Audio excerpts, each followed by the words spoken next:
নমস্কার, আমি ভাস্বতী সেনগুপ্ত, রেইকি এবং অ্যাঞ্জেল থেরাপি মাস্টার টিচার। আপনাদের আজকে আমার ভিডিও দেখে আপনাদের আজকে যেটা বলবো, একজন আমাকে জিজ্ঞেস করেছেন যে আজ্ঞা চক্র সম্বন্ধে, যে আজ্ঞা চক্র কি করে আমি হিল করতে পারি, আজ্ঞা চক্র বা থার্ড আই চক্র কি করে এটা আমরা হিল করতে পারি। তো আজ্ঞা চক্র হিল করার সময় আমাদের প্রথমেই আজ্ঞা চক্রে একটা হাত দিতে হবে এবং তার পেছনেও একটা হাত দিতে হবে। সামনে পেছনে একসাথে হিল করতে হয় যে কোনো জিনিসই।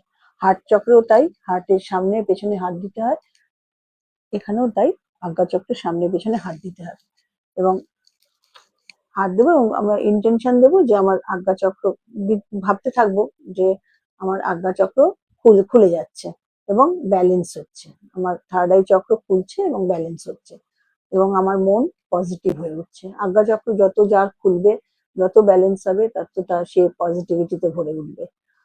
আর আমার এটাও ভাবতে হবে যে আমার ডান দিক এবং বাঁ দিকের ব্রেন ব্যালেন্স হচ্ছে, একইভাবে ব্যালেন্স হয়ে উঠছে। আর এবং তার জন্য আমার সিদ্ধান্ত নেওয়ার ক্ষমতাও বাড়ছে।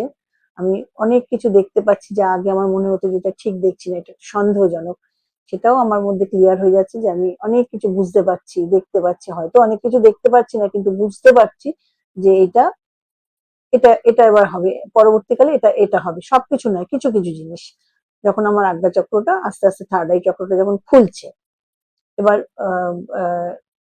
আজ্ঞা চক্র খোলা মানে হচ্ছে পজিটিভ এনার্জিতে আমি খুশিতে আনন্দে সবসময় ভরে থাকছি, এটাই হচ্ছে আজ্ঞা চক্র খুলে গেলে তার। এবং অনেক কিছুই আমরা দেখতে পাই এবং বাস্তব জিনিস দেখলে, আজ্ঞা চক্র যদি কারো খুলে যায়, সে বাস্তব জিনিস দেখলে ভয় পায় না, খুশি হয়, যেটা যেটা হবার সেটা দেখতে পাচ্ছি।